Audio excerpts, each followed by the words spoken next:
Hi, good evening, everyone, and welcome to the BASE webinar for this evening, which is Eating for Aviation. And if people didn't come to Daniel's previous webinar, which was a couple of weeks ago, I'll shortly be passing on to him and he'll be able to introduce himself to everybody. So if this is the first time you've been on one of our webinars, just to let you know that this room, you're automatically muted. We can't see you, but you can still interact with us. And there is a chat bar down the screen where you'll be able to ask any questions along the way. And at the end, Daniel will be able to pick up on some of the questions that people may have. And so feel free to type away as we go through. Please be as interactive as you want to be during the presentation. So Daniel. Hello. Thank you. Hi, everyone. Thanks again, Joe, for having me here and just getting used to this technology. So my name is Daniel. If you were around the last webinar, you know who I am. But just for those that are not here, I am a registered nutritionist. My initial background was in working in addiction field, and that didn't really fuel me the way I wanted it to. So I then moved into nutrition, and I've been working in the field for over about 10 years. Nutrition is quite a huge subject, but what I do believe in that it always has to be simple, and it also has to be individual and having a bit of a personal approach to it. So it's not, hopefully this webinar that we're going to do today is going to answer some of your questions, maybe about the aviation industry and working shifts and things like that. So like Joe said, if you have any questions as we go through, please just make a note in the chat box, and what I'll do is I will try my best to answer them. And then my contact details are at the back of these slides if you feel, if you need to contact me after. Okay, so really, why do we need this talk?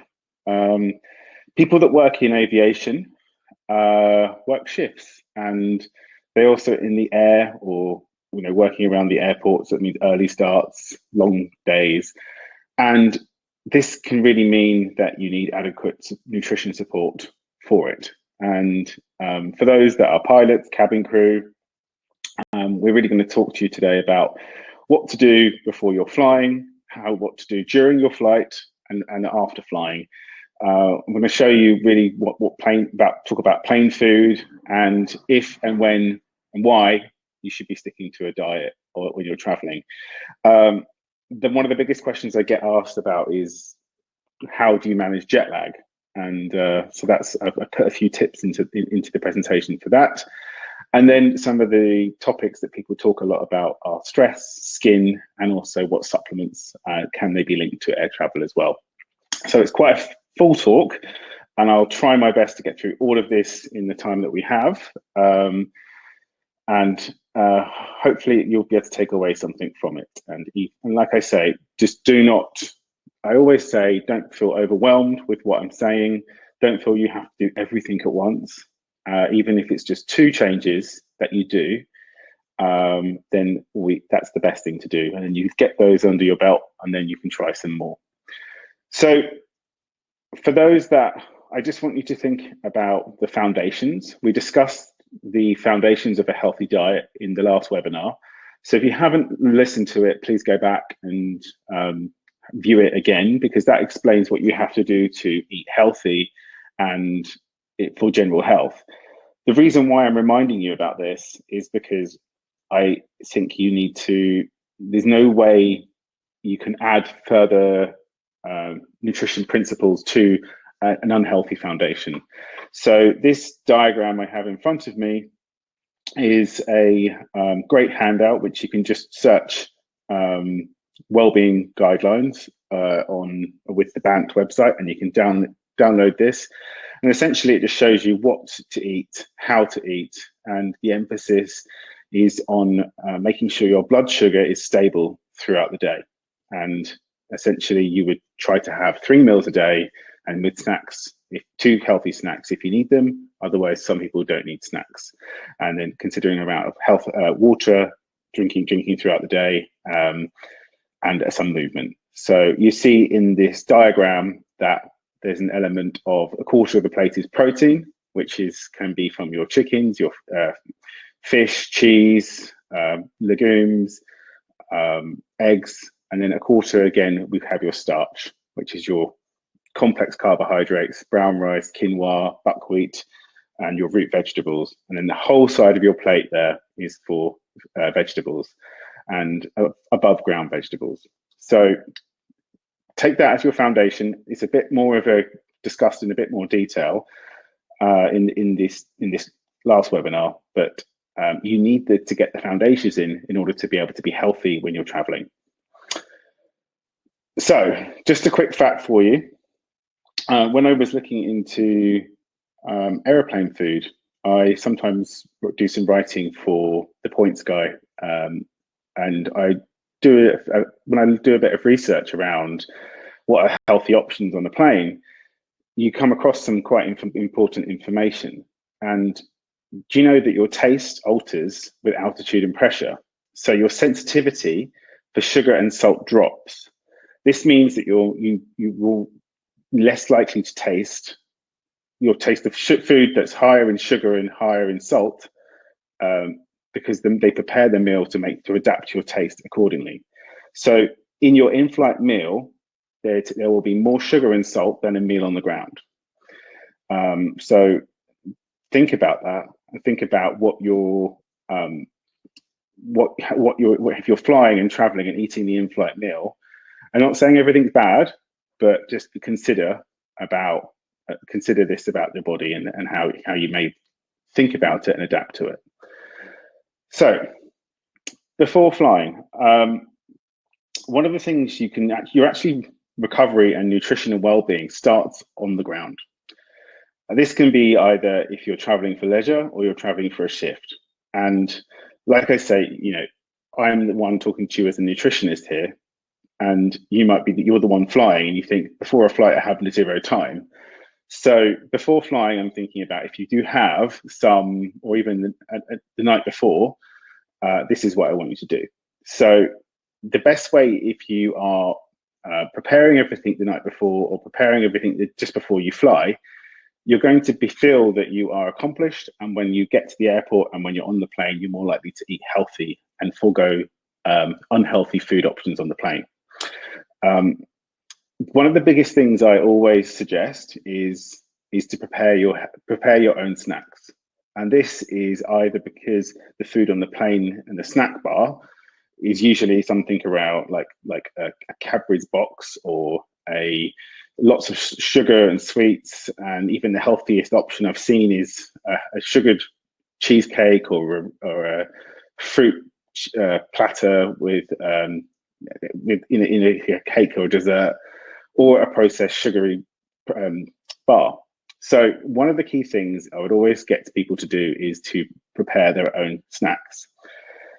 Work out what you can take, but the emphasis should be on protein and low in sugar. Now, if you're not sure what protein is, it's your eggs, your meats, your fish, not anything around beans, legumes. So that's what you need to think about in terms of what you can pack, and also think about whether it's low sugar. If you are packing a product, a processed food product, so that you buy something from the supermarket that has a label on it, I want you to think about the product that's got less than 10 grams of sugar per 100 grams of product, and you'll see that on the label. So it's 10% sugar, less than that. That still means that there's two teaspoons of sugar in there, and you may not even need that much. But what happens when you prepare a snack that's high protein and low sugar is that you help balance your blood sugar, and that then helps you work better. It helps your energy, it helps your concentration, and it also helps you feeling less sluggish when you're on the flight and post-flight flying. So some examples here I've put. You can feel free to adapt them as you need to. There's plenty of options, even if you just put them in Google. But oatcakes, I think, are great at real versatile snack, come in small packets, and you can either have them with some meat or cheese, or a dip. Nuts and seeds, these are one of the best perfect packaging, but I guess I understand that if there's someone with a nut allergy on board, it can be difficult. Or a healthy protein bar or a shake. There are many protein bars on the market. Some of them are healthy, some are not. My preferred ones are Kind bars. I like those because they're quite low in sugar. I think some people use Grenade bars. They're okay, but there are different bar options. Some of them are good, some of them are bad. I would suggest to just try and keep the protein bars as natural as possible. And even if you're not sure about having a bar, think about a whey protein shake that you could probably take with you and mix it either before you board or in the air. And there's also options of dried meat, beef jerky. Now, I'm going to also say that hydration is probably one of the most important things to consider in aviation. You need to drink more before you're flying, and when you're on the plane, and when you land. So most people think that it's about 2 liters of water to have per day. I would suggest that you have 2 liters on the ground, even if that's just at the start of your day. So try from the moment you're waking up to be sipping on water, not have so much coffee and tea to try and get you going, but try and get, even if it's a herbal tea, that would be perfect. So if you need a stimulant to wake up to get ready, so I would always say like a green tea is perfect for that. Try and get some movement in before you're flying. And again, if it's the 4 a.m. flight, you got it, you're probably not going to want to do it. But if you have some time before flying, get some stretching in, have a workout, it's going to really benefit your body. And then there's coming around to talking about eating to support your immunity. So this is quite a big topic these days because of COVID. And you might want to think about, it's not all about making sure you've got enough sanitizer and gloves and masks. You actually can eat to support a healthy immune system. And usually this involves making sure you've got enough vitamin C, vitamin D, and zinc. They're the three main, so A, C, D, and zinc are the main nutrients to be able to support your immunity, your immune health. The easiest way for you to think about this is to think about rainbow foods. So try and get different colors in your diet, and you don't just do this before flying, you do it as a general health intervention. And so what I would say is you don't need to then think about what specific nutrients. Now, the tricky one here is considering vitamin D, because that is something that you find it's quite hard to get in foods. You can in some, but it mainly comes from sunlight. And most of us living in the UK are deficient in it. And the government do advise that we all should be supplementing vitamin D. So think about if your vitamin D is low, do you ever get outside? Is it worth supplementing? But you can also do a test to understand your vitamin D status which is quite a reasonable test, or go to your GP and ask. And most likely they'll tell you to just take the supplements rather than have the test. So eating to support your immunity is so important because your immune system goes under quite a big strain when you're flying, especially if you're flying quite a lot. Your body is naturally not meant to be working shifts, and you're meant to have a normal circadian rhythm, and so it can be quite a stress on the body if you're up in the night time or working across different time zones. So these are the things you can do before flying. What about during the flight? So this is probably the most asked question I get in terms of what I can do to stay healthy when you're traveling. Now, the biggest thing you can think of is just eat light. Airplane food naturally is full of quite starchy, high refined carbs. So things like breads, I don't know if anyone actually eats that bread in the plastic packet anyway, but it's quite carby. And the reason is that, well, the theory is that airlines want you to be sleepy and not ask for too much, perhaps, but because that's what they're going to do. And you need to be thinking, how is this food right for me? Is it going to make me feel good? And am I going to be able to get to my destination feeling good and stay feeling good? So that's your goal, to have less impact from traveling. Now, what can you do during your flight? So essentially, eat less and eat light. So have protein with your vegetables. So try and maybe do a lower carbohydrate approach when you're flying.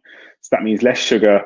And when I say carbs, sometimes the portion of carbohydrate in your meal is higher than your protein. And I believe if you can, and your access to food, I would say the size of your phone is a perfect size protein piece especially for traveling. So keep the carbohydrate low, and then move when you can, if you can. So try not to sit down stationary, and that probably more applies to pilots more than cabin crew. And so you can move around the plane as much as you can, but still you should be doing your stretches and maybe some, if you can, in the crew rest, do some gentle movements there. And again, hydrate. This is where on flights, long haul flights, you need to be thinking about drinking 3 liters of water on the plane. So that's 2 liters in the ground, 3 liters in the air. Yeah, you're going to be having toilet breaks, but you need to think about hydration there. When you get to your destination, you need to think about what can you do to help your body recover. And it's easy to think, let's all go for a good meal, let's all go have drinks. I'm not someone here to tell you not to do that, but it's about limiting it or doing other things to help your diet. So if you decide to go out for a few drinks, then make sure you're eating healthy or have some exercise. So I would try to limit alcohol as much as possible the day you fly, the day you arrive, and also limit sugar. And the reason is because, again, your blood sugar can become imbalanced from drinking. And I would try to keep your blood sugar as stable as possible through flying. And so you're not having these energy dips. You probably sleep better when you arrive, and you wake up feeling a bit more refreshed. And then some people have night stops, so they're back on the plane the next day, and you need to be thinking that as a work trip, and that's what you're doing, rather than going out and drinking and eating loads of sugar and things like that. I put here to increase fiber foods, and fiber is usually in our complex carbohydrates, fruit and vegetables. And the reason why is some people get bloated when they are traveling, or they may suffer from constipation. And by increasing fiber foods, you might help the motility of the gut and help improve that. But I've also thought about using magnesium. So magnesium is the wonder mineral, I think, for the body. We wouldn't be alive without magnesium, and magnesium is found in many foods: almonds, dark green leafy vegetables. And if you can even get a cup of spinach cooked, that's 2 cups of spinach cooked is a good amount of magnesium. Now, what magnesium does, can help with the bloatedness, it can help with the bowel movements. It also helps you relax. So if you're slightly tense after a flight, or if your nervous system is on fire, it helps you de-stress. So there's so much it does, and so it's one of the key things that you need to, and it can be depleted very easily. So think about this for post-flying. I also can think, as much as you can, try and do some exercise after you land. If it's morning, you had no sleep, try and do some stretching before you get into bed. Even if it's 10 minutes, your body will thank you. You'll be more tense, you'll be more, and doing some light stretching, yoga.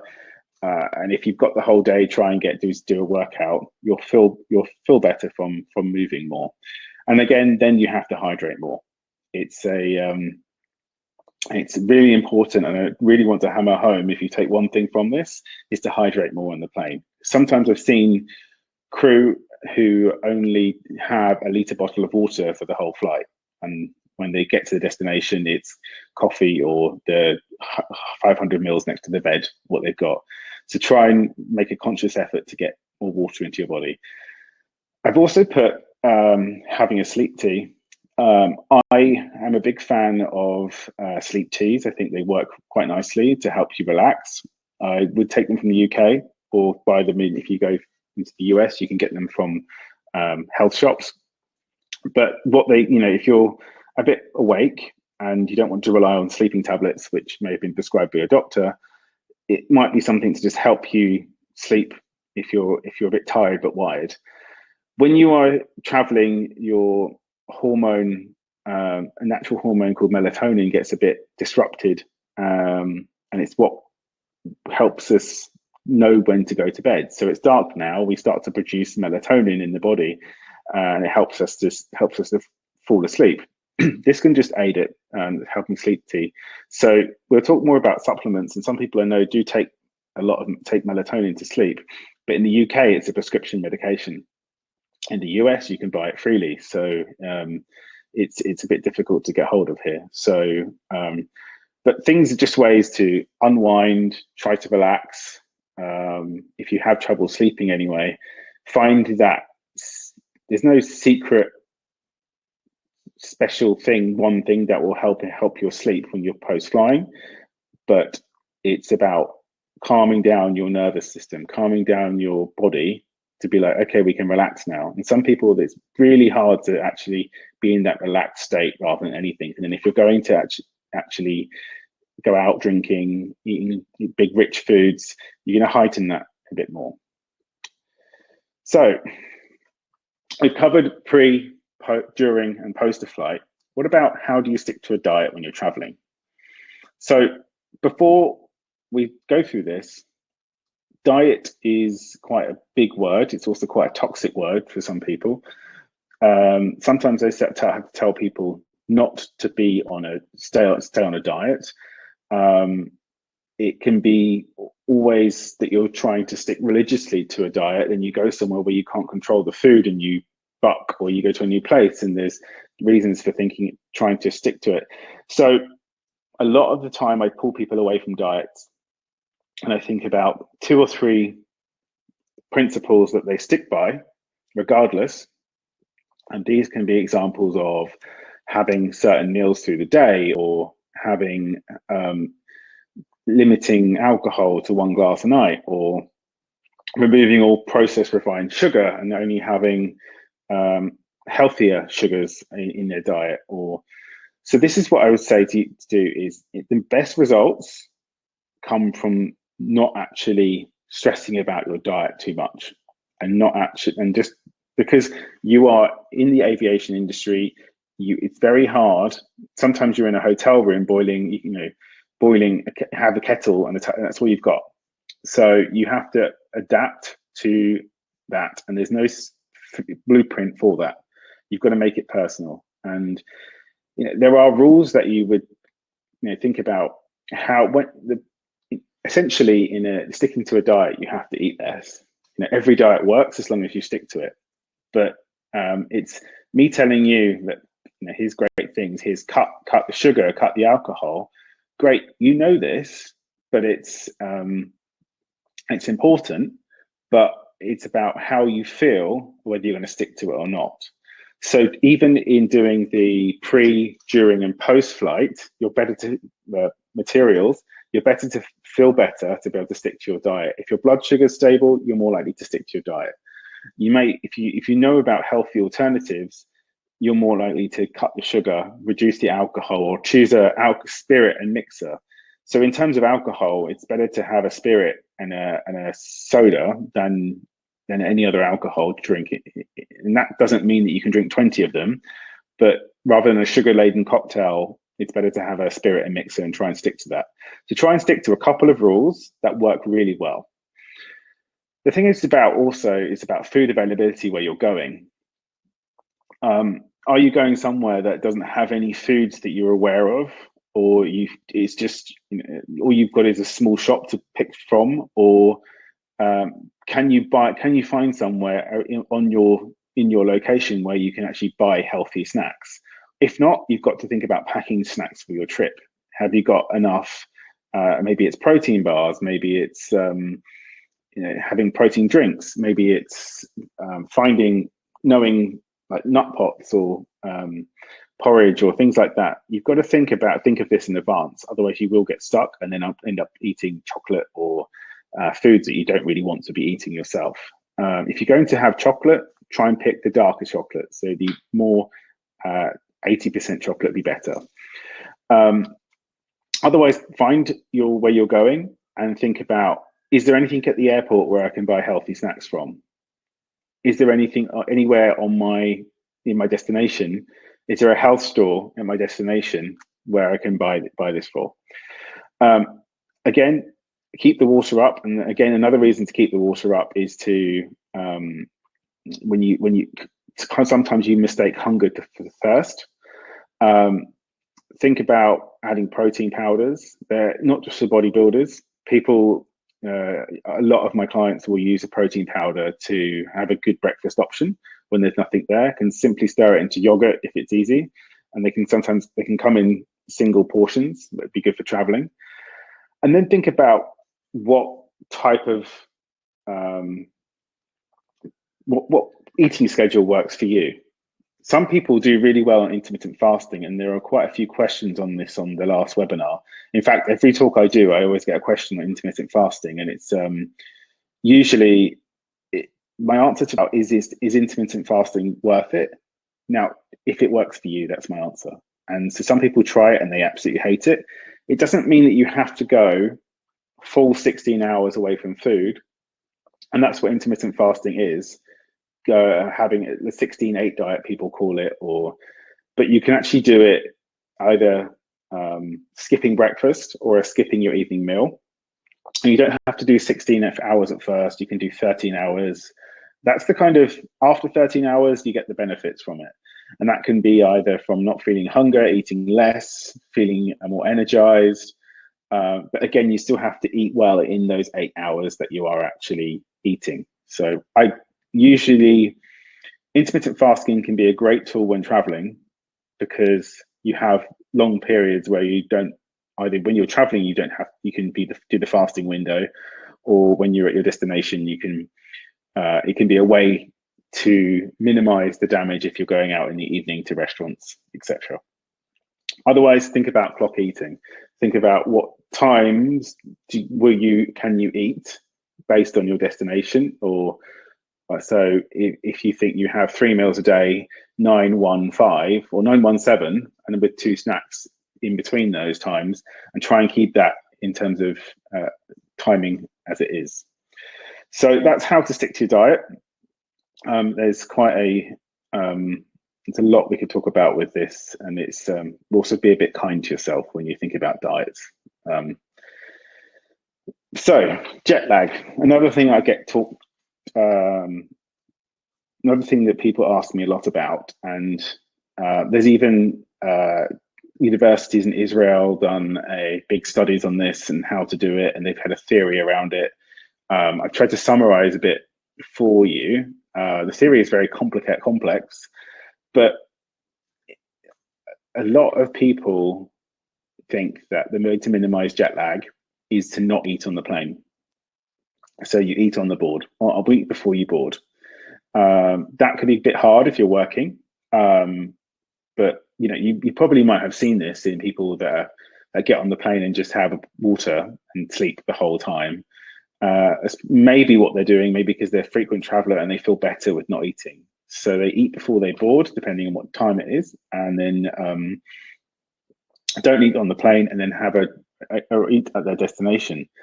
Now, underneath, I thought about eating according to your flight time.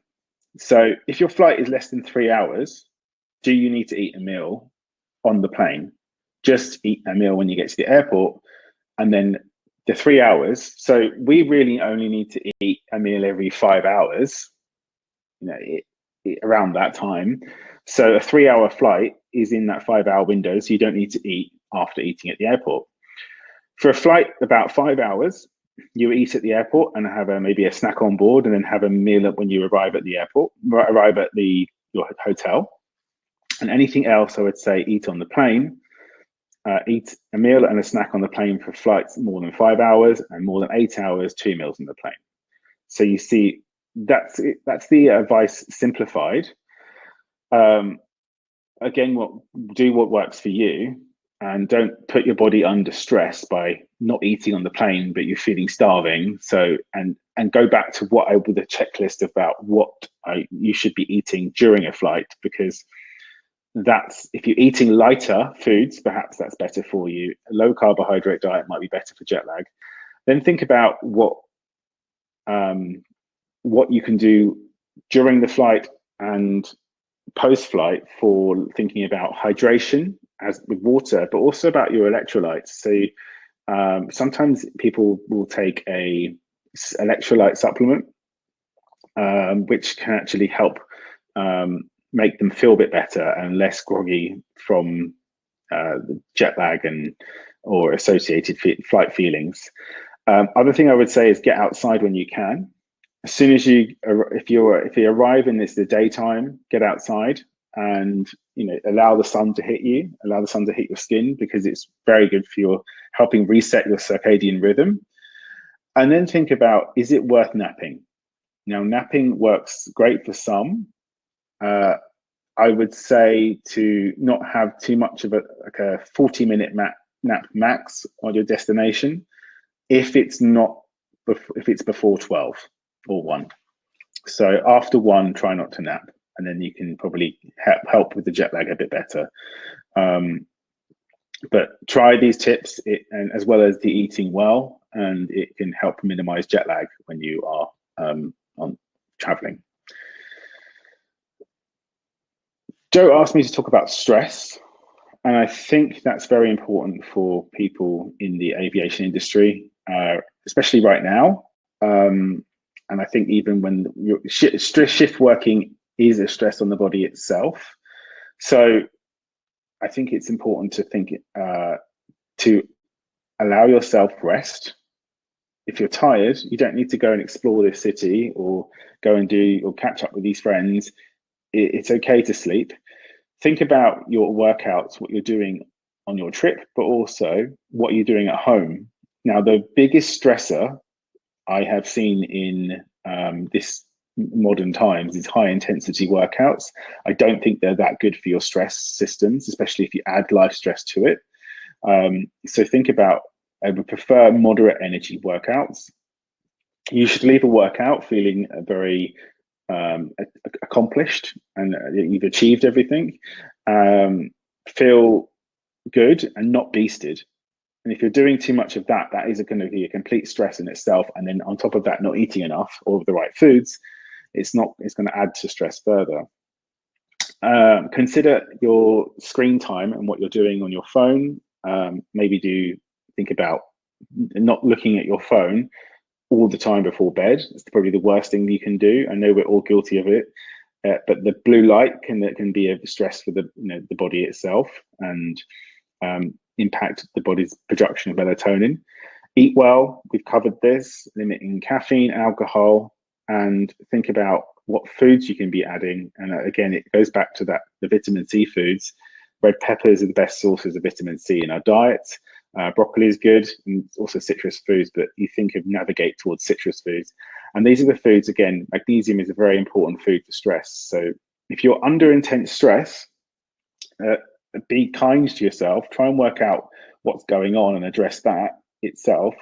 But try to, in times of stress, you're going to think, I want to eat more sugar and salt foods. And it just takes that, again, that two recommendations approach where you take two things and try them to get out of that cycle of I have no time to eat anything. And so you start to try and eat well, and suddenly you're coping with stress a lot better. There is a big stress. Stress is the modern day killer. And I think it's only going to get worse with stress because we are constantly bombarded, and we are not designed to deal with stress the way we face it. If you think of an animal, when it gets stressed, like think of a cat, it gets scared, it goes and sits down and starts cleaning itself. And then gets over it and forgets it. As human beings, you have the ability to perceive stress and to think about stress. So I can sit here and wind you up. You can also worry about your family, your friends. You can worry about not being good enough. You can have imposter syndrome. You can worry. You can, or someone else can be angry at you. So all of these things add up, and we don't have the ability quite to deal with this, and it's adding a huge toll on us. So if you took stress away from human beings, we would be a lot healthier. So try and think about what makes you stressed, what's keeping you in it, and what are you doing to make yourself even further stressed? Is it you're quenching that stress with alcohol, or you're not allowing yourself any rest? You're not taking a holiday when you need to. This time, COVID is a very stressful time for a lot of people for many reasons. So it's about taking time for yourself and learning to say no. Learning no is a very powerful word. So try to take some of this on board, and hopefully the stress can be more helpful when we are at work in the sky. Also, we're going to talk about skin health. Skin health is not just about what you put on your skin. Essentially, it's all about your skin health. Is a roadmap it's a look into your health, and your skin is an organ. If there are problems with your skin, then the chances are there's something going on in the body, and that our skin is faced with the effects of flying as well as daily life, and what we put on our skin is absorbed by the skin. So if we have to use a lot of makeup, or it's in places that are not very clean, we have this on our skin, and also things that affect our skin, such as diet and lifestyle. So if you haven't done a cutting sugar or alcohol out of your diet, you should try and do that for a couple of weeks to see what your skin does. It takes about a month for your skin to turn over and change, but it's amazing how what limiting sugar, alcohol, and even caffeine to a point can do for the skin. So it's and they are one of the these are things that are not the best in terms of healing our skin. When I look at skin health, the skin can either tell me something that's going on in terms of it, or what the person is either consuming too much. There are also some foods that are very, very good for the skin, and these are usually the good fats. So oily fish, nuts, olive oil, and avocado. Think about those that are going in your diet. But if there is a skin issue, if your skin's overly oily, if there's acne, if there's psoriasis, then you've got to think about what is causing this, because the skin is telling you something that's going on inside. And there's, no matter what you do to your skin, no matter how you preen, that your skin health is not going to get better unless you address what's going on inside. Now, the common things I've addressed, I put them at the bottom of this slide, is what to consider when there is skin health. Sometimes it's about hormone health, and if you get a lot of quite spots, and they can be acne spots, they can usually be attributed to hormonal balances. So think about your female health cycle and think about how to support that. That's a whole topic in itself, but the upshot is make sure you're getting good levels of fiber in your diet. If it is a digestive link, consider if there's any foods that you're eating that you're not digesting that well. So are you sensitive to some foods? And the most common culprits are gluten, dairy, egg, soy. Not saying that all of them all going to be that, but there might be some of these foods that you think I'm worth giving that a try to remove it and see how things going. There's also maybe some nutrient deficiencies, and so you might be thinking that they might be useful to check to see if there's any nutrition deficiencies. Some of these things you can test for. There's also a lot of not very good tests out there, but don't think that you can supplement to make a supplement or eat specifically for to get healthy skin. Saying that, there are, like I said, limiting sugar, alcohol, caffeine is probably the first step, and also making sure you're getting enough sleep, and you're making sure you're hopefully not feeling tired. As in terms of your skin routine, try to keep it as natural as possible. Skin brushing is very good for circulation, very good for after being on a flight. And think about what hydration products you are actually using. Is your skin dry? Is your skin, there's so many products out there. One of the best products I would recommend using is hyaluronic acid. If you're not using it, it's a gel, and it helps hydration. So you can put that on during the flight or even after the flight. Or usually you can get these face masks with it. But if your skin is having difficulties, then I would consider looking into it a bit more. And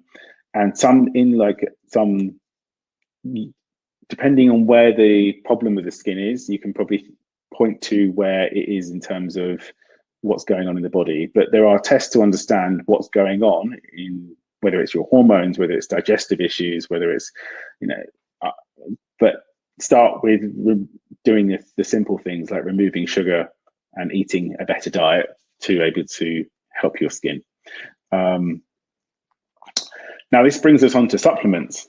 So again, with people with taking skin supplements, they think, well, this is what I'm going to take. I'm going to take collagen powder because this is good for my skin, but it may not be what your skin needs. So only consider supplements, consider the quality of them, and if you really need them. So just be careful about supplements, because if you're on medications, they can interact. Some of them can interact. So just get professional advice before you start on them.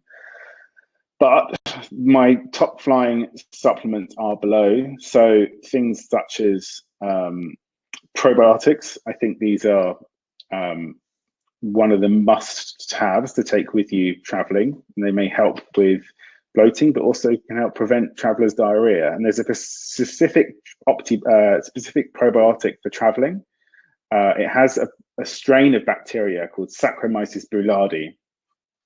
And this is a beneficial yeast. It sounds like a Harry Potter spell, but it's very good at helping with preventing travelers' diarrhea and supporting the immune system of the gut.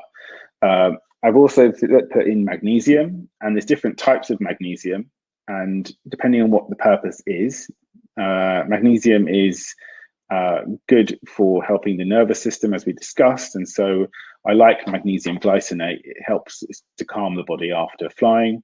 And then there's the immune supporting nutrients we've discussed here. You can get most of these from food except D, which is limited in food. Then there are some things that might talk about, which are antioxidants to help protect the body, and which flying can be a burden on the body. So there are some there. And I've also put 5-HTP because in the UK, we can't supplement with melatonin, but 5-HTP is the step before. But these are really important that you check any supplements before you try taking them. But some of these, like the 5-HTP, may help you sleep if you're traveling. So, but the most important one here, I would say, is the probiotic. That's the important thing when traveling, your prevention. So, okay, I think we are on to questions. Should I? Great, thank you for that, Daniel. Would you be able to, just before I enlarge our pictures, would you be able to move on to the next slide, just in case anyone wants to jot down your details if they want to get in touch with you? Yeah, all done. Brilliant. So yeah, there's Daniel's email address and website. If anyone wants to go and speak to him directly. Okay, so I'll just stop that slide presentation there. Okay, so we've just got a couple of questions. I've actually got a few of my own as you were talking, if that's okay with you. So the first one there is about what's a good food source for vitamin A? So the best form is animal products. So the actual best form is things like liver. If you can't tolerate, think about orange vegetables. So the reason why, yeah, so things like orange vegetables like butternut squash, carrots. The reason why I say the liver is not to everyone's test, but it's the most active form. So. Okay, lovely. And the next question is, what is skin brushing? It's just called a skin brush, which it looks like an old style bath back scrub thing, and there's a method to doing it, and it's quite hard. It doesn't hurt, but it's designed to help the circulation of the body, and you brush towards the heart as if I don't know if you can see me now, and it helps.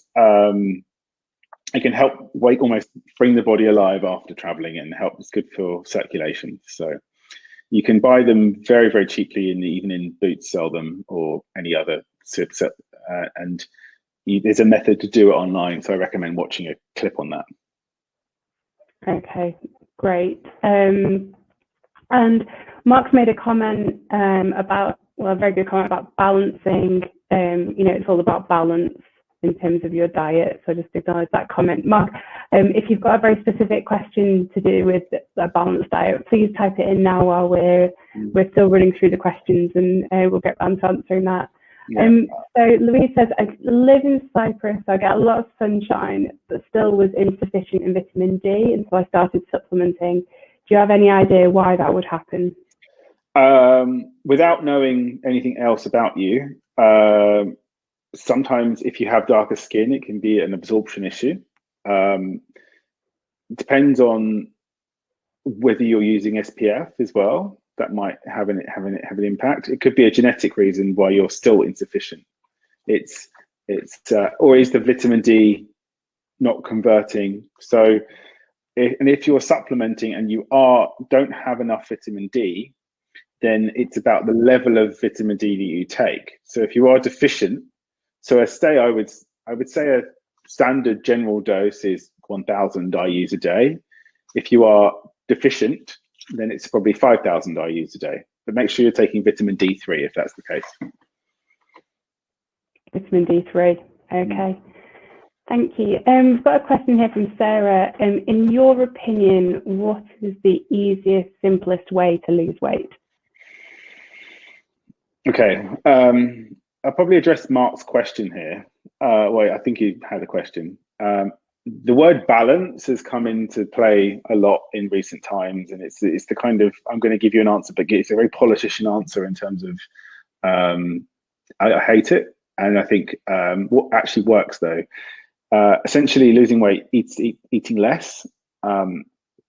If you are struggling,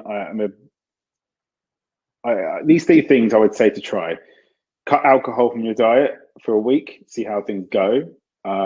Try intermittent fasting, if that works for you. And as I said, you can try it whenever you want, or read about it. What else do I say? Yeah, have 3 meals without snacks if you're not doing the fasting. Okay, lovely. And in terms of, one of my questions for you is actually in terms of changes of lifestyle, because at the moment I'm personally doing this charity challenge for December where you've got to go and do the distance each day, and I found that it was about a week before I started actually noticing benefits in how I felt each day. And you mentioned obviously before that there can be a lag. If somebody's like trying something, how long would you give people before potentially giving up and thinking, well, I'm not seeing the results? How long do these things tend to take if you make a lifestyle change? Well, it depends what exactly you're doing. Let's talk about a sugar craving. So a sugar craving is one, and you can have innate sugar cravings so much that you are assume that you have savory food and sweet food, and it can be around the ritual of eating dinner or the food in the house. If by taking sugar out of your diet for 2 days, you then won't think about it. The more you have, the more you want. If it's exercise, the first day into the gym is horrendous. Day 3, you're fine.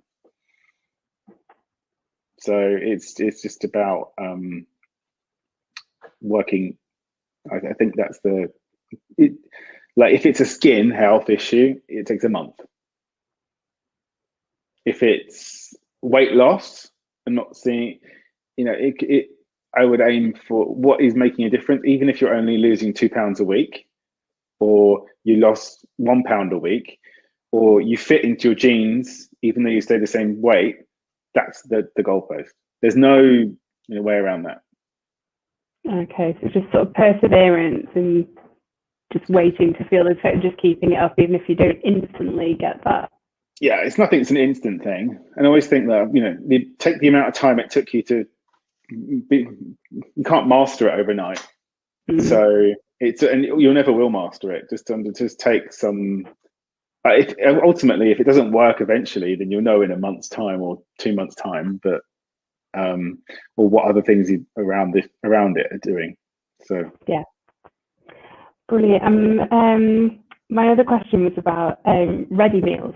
So if people aren't particularly good at cooking, I'm definitely in that bracket, and people don't feel confident about preparing their meals, is there any sort of quick tips that you would say in terms of self-prep for someone that doesn't necessarily need to be that good in the kitchen? I like some of these recipe boxes that are popping up everywhere. They're quite good, and they're quite reasonable as well. So try and, if you really just hate it, get very simple food in terms of you can always have. The important thing is to have food in your fridge that's accessible. So you can always have good quality, like rye bread easily. Cooked chicken breast is just simple. Sprinkle salt, put in the oven, and it's just finding different foods that like smoothies are very easy to make, and that's a great breakfast option. These are things that simple, but take away the burden from the job. That's don't do anything. You're not going to think about looking on BBC Good Food every night, because no one must do that. No. There are some okay healthy ready meals out there, but they're not necessarily in standard supermarkets. But just look at the back of the packet for ingredients if you're buying ready meals. Okay. So, yeah, and looking for sugar content and that. And any ingredient you don't understand. Okay. Great. So good. I think we've gone through all of the questions. So unless there's any last minute questions that are coming through, then thank you very much, Daniel, for coming and visiting us again for another webinar. The webinar will be available tomorrow on our website and also our YouTube channel. So if anyone wants to go back over it and have a look at any of the slides again, or what Daniel's explained, then please feel free to tune in. We are continuing to run weekly webinars all the way through Christmas and New Year. So hope to see you all again very soon. Thank you very much, Daniel. Perfect. Thanks so much. Thanks everyone for coming. Thanks. Bye everyone. Bye now.